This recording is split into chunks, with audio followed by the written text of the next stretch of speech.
당신들이 정말로 이런 걸 해냈다고요? 영국의 수질 전문가였던 그녀의 목소리가 떨렸습니다. 그녀는 한국의 청계천이 그저 보여주기식 프로젝트라고 확신했었습니다. 동양인들이 서구 환경 기술 없이 이런 걸 해냈다고? 분명 속임수가 있을 거야. 그녀는 서울에 도착한 첫날 그렇게 생각했습니다. 하지만 갑작스러운 폭우가 내린 그날, 그녀가 눈앞에서 목격한 놀라운 광경은 그녀의 인생과 서구 중심적 사고방식을 완전히 뒤흔들어 놓았습니다. 그녀는 과연 무엇을 발견했을까요? 안녕하세요. 제 이름은 한나 스콧이에요. 영국 케임브리지에 있는 강보건연구소에서 물 전문가로 일하고 있었죠. 제 일은 오염된 강을 다시 깨끗하게 만드는 거였어요. 직장 동료들은 저를 데이터와 사실을 사랑하는 사람으로 알고 있었답니다. 항상 금발 머리를 깔끔하게 묶고 측정 기록이 가득한 노트북을 들고 다니고 있었거든요. 저는 약속보다 숫자를 더 믿고 있었어요. 모든 것이 바뀐 그 비 오는 화요일이 생생하게 기억나요. 그날 저는 작은 사무실에 앉아 실패한 강 프로젝트 보고서 더미에 둘러싸여 있었습니다. 제가 몇 년 동안 힘써 노력해온 런던의 템스 강은 우리의 노력에도 불구하고 여전히 오염되어 있었어요. 진전이 너무 느려서 가끔은 우리가 과연 성공할 수 있을까 의문이 들고 있었죠. 바로 그때 컴퓨터 화면에 이메일 알림이 떴어요.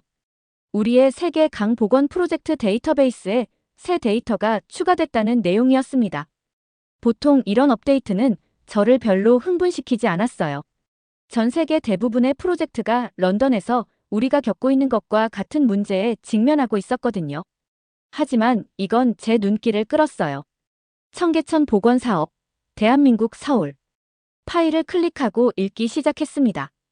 보고서에 따르면 서울시는 수십 년 동안 콘크리트와 고속도로 아래 묻혀있던 개울을 드러냈다고 해요.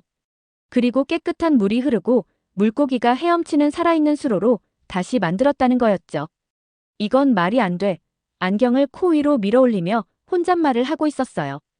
어떤 도시도 그저 개울을 복원하기 위해 고속도로를 허물지는 않을 거야. 설령 그렇게 했다 해도 물은 생명체를 지탱하기에는 너무 오염되어 있을 거야. 파일을 닫았지만 계속 그 생각이 머릿속에 맴돌고 있었어요. 그날 밤 집에서 차 한 잔을 마시며 노트북을 열었습니다. 이 한국 개울 프로젝트에 대한 더 많은 정보를 찾아보고 있었죠. 읽을수록 더 혼란스러워지고 있었어요. 맑은 물 옆을 걷고 있는 가족들의 사진이 있었어요. 보고서는 서울 도심의 기온이 몇 도나 떨어졌다고 주장하고 있었습니다. 사라졌던 물고기 종들이 돌아오고 있었고 개울을 따라 있는 상점들은 매출이 증가했다고 보고하고 있었죠. 이 보고서들이 과장된 것이거나 아니면 우리가 아직 알아내지 못한 무언가를 그들이 해냈거나 저는 저를 완전히 무시하고 있는 제 고양이에게 중얼거리고 있었어요. 다음 날 아침, 저는 노크도 없이 상사의 사무실로 성큼성큼 걸어 들어갔습니다. 서울에 가야겠어요. 제가 선언했어요. 상사는 눈썹을 치켜올리며 컴퓨터에서 고개를 들었어요. 서울? 왜? 그들이 도시 한가운데서 개울을 복원했다고 주장하고 있어요. 만약 그게 사실이라면 우리는 그들이 어떻게 했는지 배워야 해요. 사실이 아니라면 그것도 알아야 하고요. 그는 의자에 등을 기대며 말했어요. 한나, 당신은 실패를 너무 많이 봐와서 성공을 알아보지 못하게 됐어요. 아마도 이 여행이 당신에게 좋을 것 같군요. 그의 말이 가슴에 찔렸어요. 아마도 사실이었기 때문이겠죠. 저는 너무 많은 실패한 프로젝트를 봐와서 모든 것이 실패할 거라고 예상하고 있었으니까요. 그날 밤 연구 계획서를 작성했습니다.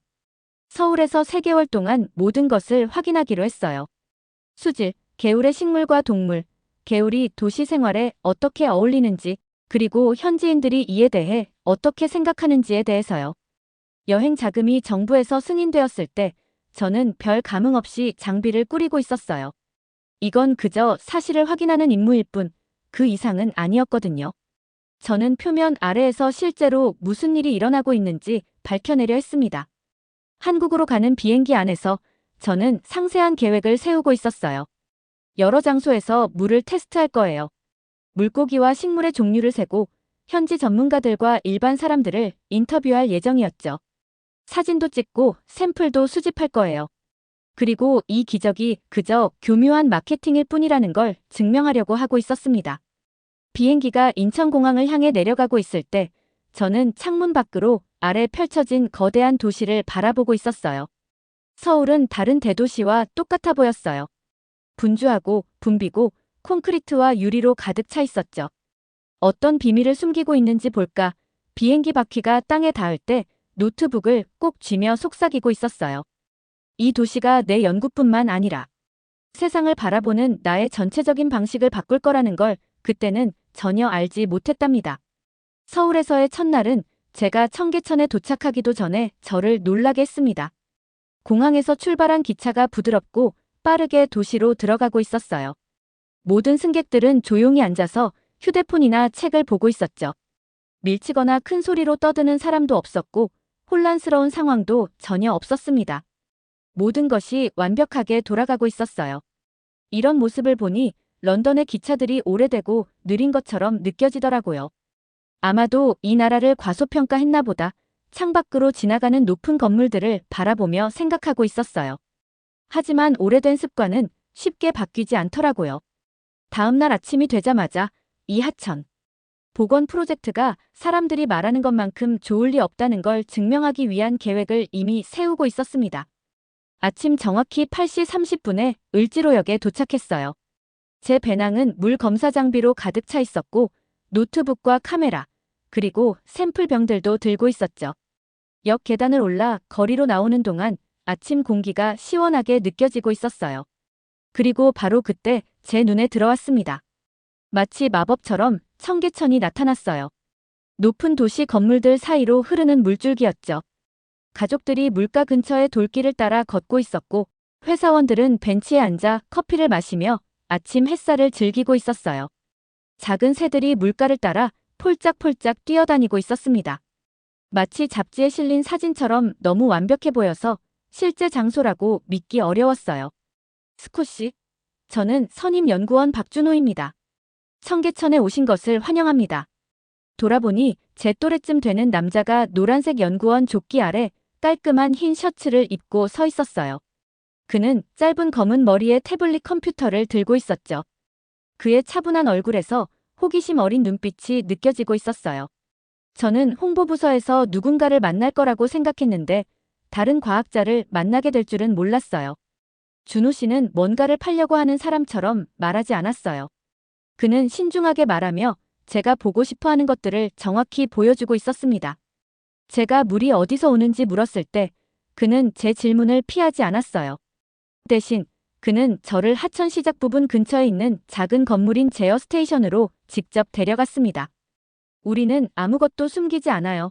그가 일반 방문객들은 들어갈 수 없는 문들을 열며 말했어요. 안에는 수량 측정과 수질 측정치를 보여주는 화면들이 있었죠. 매일 1만 톤의 물이 이곳을 통과하고 있어요. 70%는 한강에서 오고 30%는 지하철역에서 퍼올린 지하수예요. 네, 사람들이 통제하고 있지만 현대 도시에서는 거의 모든 것이 그렇잖아요. 그의 솔직함에 놀랐어요. 변명이나 반쪽짜리 진실을 기대했었거든요. 그 후 며칠 동안 준호 씨는 제게 뜻밖의 스승이 되었어요. 그는 제가 좋아하는 이론과 데이터 분석 방식과 함께 실용적이고 직접적인 문제, 해결 방법이 어떻게 조화를 이룰 수 있는지 보여주고 있었어요. 어느 날 우리의 수질 검사 장비가 작동을 멈췄을 때 저는 그 실패를 기록하고 새 장비를 주문하려고 했어요. 하지만 준호 씨는 그냥 벤치에서 기계를 분해하더니 문제를 찾아내고 20분 만에 고쳐냈어요. 제 생각에 가장 큰 변화가 찾아온 건 수질팀의 알렉스 조 씨를 만났을 때였어요. 그는 우리를 모니터링 센터로 초대했는데 거기에는 하천의 모든 부분에서 실시간 데이터를 보여주는 화면들이 있었죠. 숫자 분석을 좋아하는 사람으로서 바로 눈앞에 있는 정보에 반박할 수 없었어요.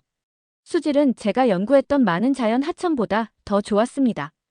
아직도 확신이 안 서 보이네요.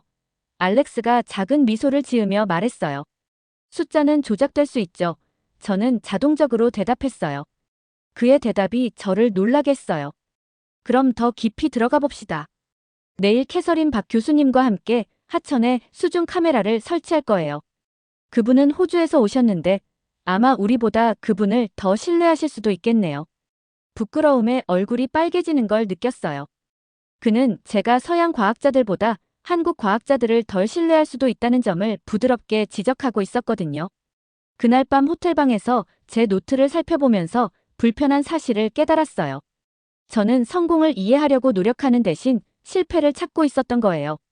건전한 의심과 고집스러운 편견 사이의 경계가 제가 생각했던 것보다 훨씬 얇더라고요. 다음 날 아침, 저는 일찍 일어나 호텔 창가에 서 있었어요.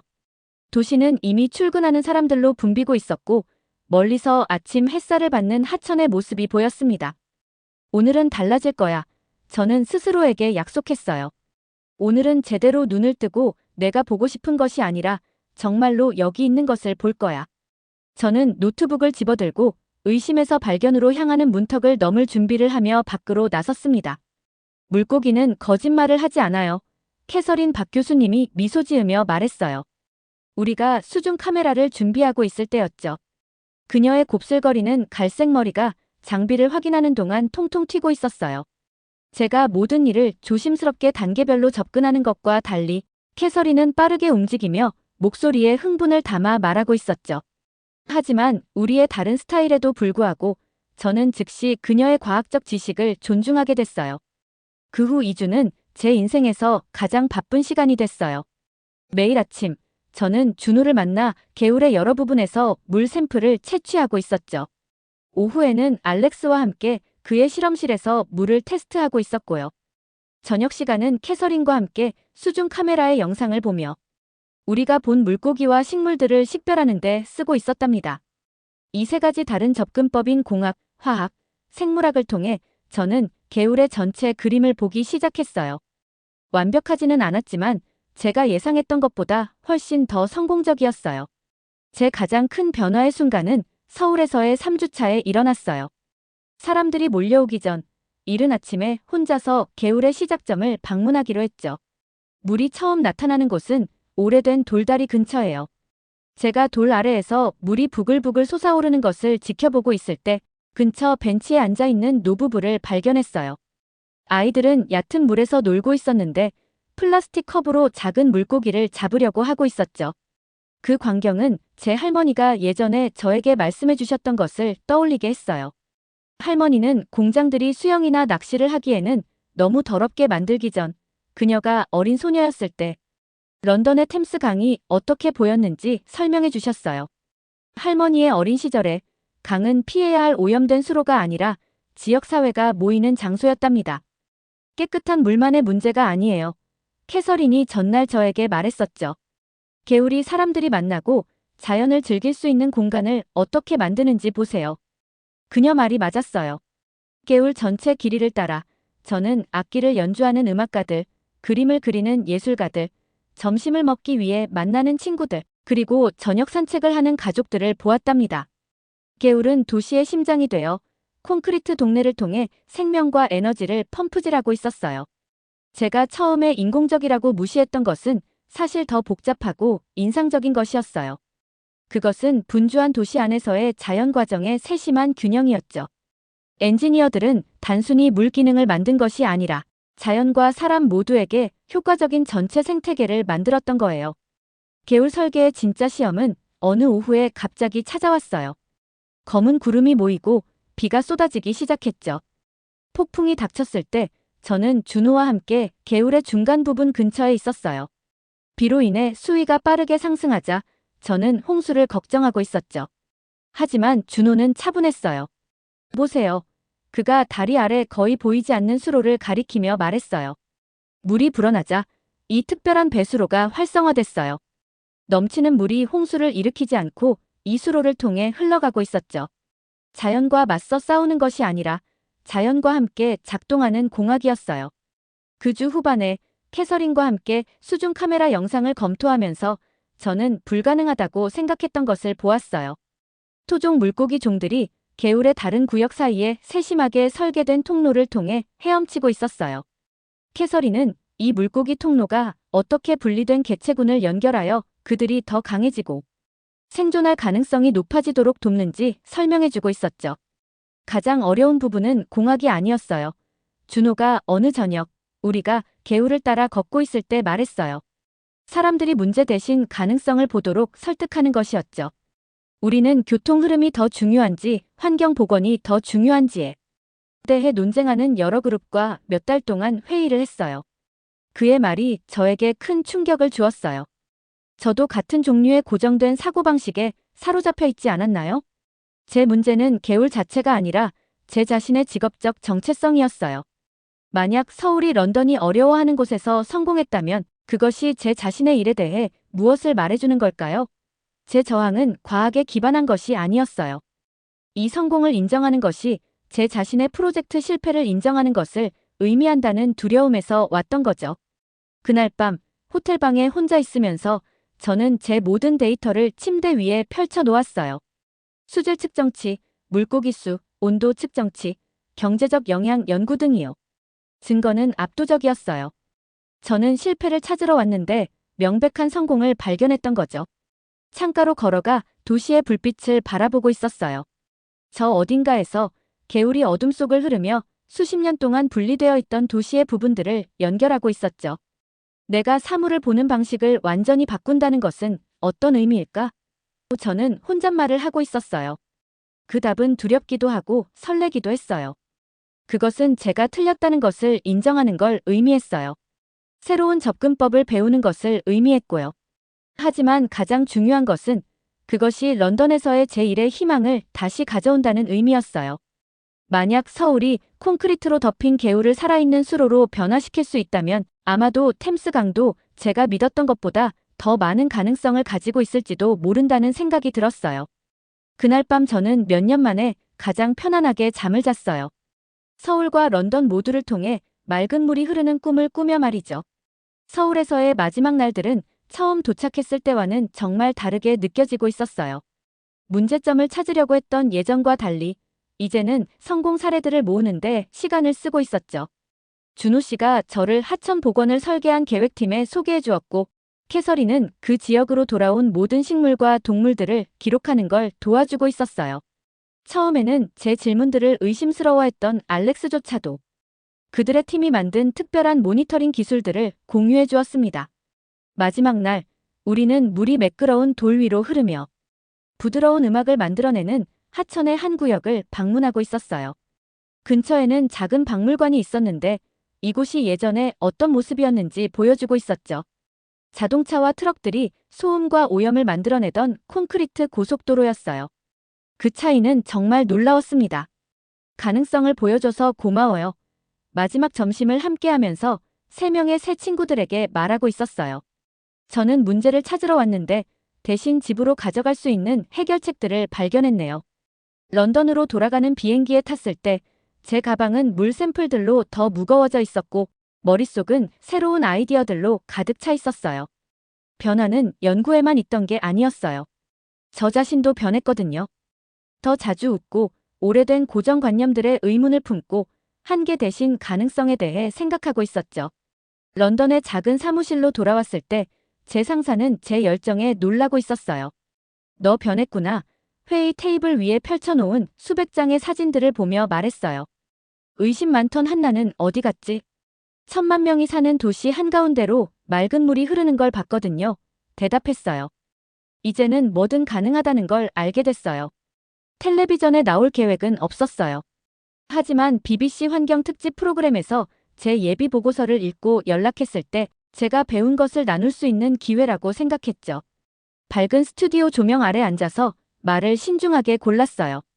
사람들을 방어적으로 만들지 않으면서도 도전 의식을 주고 싶었거든요. 중요한 건 서울이 성공하고 런던이 어려움을 겪은 이유가 아니에요. 인터뷰어에게 설명하고 있었어요. 중요한 건 우리가 왜 우리 도시에서도 비슷한 가능성을 보지 못했는지예요. 청계천 복원은 우리에게 5가지 중요한 교훈을 주고 있어요. 손가락으로 하나씩 꼽으며 말했어요. 첫째, 서로 다른 전문가들이 함께 일해야 해요. 교통계획자, 환경과학자, 문화역사학자, 경제자문가들이 모두 아이디어를 공유해야 합니다.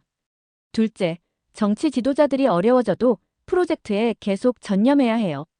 셋째, 일반 시민들이 참여하고 결과에 관심을 가져야 합니다. 넷째, 환경 프로젝트를 단순한 즉각적인 비용이 아니라 장기적인 투자로 봐야 해요. 다섯째, 가장 중요한 건 옛날 결정이 잘못됐을 때 인정하고 방향을 바꿀 용기가 필요해요. 반응은 즉각적이고 압도적이었어요. 텔레비전 스튜디오를 나오기도 전에 제 전화기는 메시지로 진동하고 있었죠. 정부 장관들이 회의를 원했고 도시 계획자들은 발표를 요청했어요. 전 동료들은 의심과 호기심을 동시에 표현하고 있었습니다. 저는 문제 해결에 준호 씨의 실용적인 접근법, 복잡한 아이디어를 설명할 때 캐서린의 열정적인 방식, 그리고 세부 사항을 모니터링할 때 알렉스의 세심한 주의력을 활용하고 있었어요. 그들 각각에게서 뭔가를 배웠고 예전의 분석적 접근법을 넘어 성장했던 거죠. 가장 큰 시험은 3개월 후 템스 보건위원회가 다시 모였을 때 찾아왔어요. 도시 관계자들과 환경부 장관들 앞에 서서 서울과 런던의 접근 방식을 나란히 비교하며 보여주고 있었습니다. 우리는 이것에 대해 모두 잘못 생각하고 있었어요. 결론을 내렸어요. 우리는 이렇게 물었죠. 교통 흐름을 유지할까요? 아니면 환경을 복원할까요? 역사적 구조물을 보존할까요? 아니면 새로운 자연 공간을 만들까요? 서울은 우리가 선택할 필요가 없다는 걸 가르쳐 주고 있어요. 대립이 아닌 통합이 가장 강력한 해결책을 만듭니다. 제가 말하는 동안 그들의 얼굴에서 저항과 영감을 동시에 볼 수 있었어요. 그들은 제가 했던 것과 같은 여정을 시작하고 있었죠. 일부는 결코 설득되지 않겠지만 다른 사람들은 이미 새로운 가능성을 보고 있었습니다. 오늘날 저는 프라하의 도시개발팀과 공동 연구 제안서를 마무리하고 있어요. 우리는 서울의 교훈을 유럽 도시들에 가져오고 싶어 하고 있죠. 변화는 제 일을 넘어 퍼졌어요. 새로운 음식을 시도하고 새로운 기술을 배우고 저와 다른 사람들과 친구가 되는 것에 더 열려있게 됐거든요. 제 사무실을 방문하는 사람들이 제 책상 위에 있는 작은 물병에 대해 물어볼 때 저는 미소 지으며 그것이 서울의 청계천에서 온 것이라고 말하고 있어요. 그것은 저에게 인생에서 가장 중요한 교훈을 상기시켜주고 있죠. 불가능해 보이는 것이 종종 새로운 관점만 필요한 거예요. 제 가장 큰 발견은 서울에 복원된 하천이 아니었어요. 그것은 제 자신의 확신이라는 콘크리트 벽을 뚫을 용기를 찾은 것이었습니다. 이제 저는 변화가 가능하다는 것을 알고 있어요. 단지 묻혀있는 하천뿐만 아니라 다친 마음에도요. 지난주 준호 씨에게서 흥미로운 소식이 담긴 메일을 받았어요. 그들 팀이 더 자세한 복원 기술을 공유하기 위해 다음 달에 런던에 온다고 하더라고요. 캐서린도 합류할 예정이었고 생태계 시스템을 재건하는 그녀의 전문 지식을 가져오고 있었죠. 런던에 있는 제 팀과 함께 우리는 템스강을 위한 새로운 계획을 만들 예정이에요. 제 작은 물병 속의 물이 사무실 창문의 빛을 받아 가능성으로 반짝이고 있었어요. 때로는 가장 중요한 여행이 멀리 떨어진 곳으로 가는 것이 아니라 익숙한 곳을 새로운 눈으로 보는 것이라는 걸 깨달았죠. 서울이 저를 변화시켰고 이제 저는 런던을 변화시키는데 도움을 줄 준비가 되어 있어요. 지식의 흐름은 대륙을 가로질러 양방향으로 흐르고 있었고 우리 도시들의 자연을 되돌리려는 노력 속에서 우리 모두를 연결하고 있었죠. 그리고 마치 지금 서울 도심을 자유롭게 흐르고 있는 물처럼 콘크리트 장벽이 제거되면 변화가 얼마나 멀리 퍼질 수 있을지 알 수 없었어요. 잘 들으셨나요? 세상에는 가슴 따뜻한 이야기들이 가득합니다. 감동 힐링 사연은 해외에서 전해지는 감동적인 사연들을 소개하며 다양한 이야기들을 통해 위로와 희망, 그리고 하루의 힐링을 선물해드립니다. 조그마한 힐링이 되셨다면 구독과 알림 설정도 큰 힘이 되어요. 다음 영상에서 더 좋은 사연으로 찾아뵙겠습니다. 시청해주셔서 감사합니다.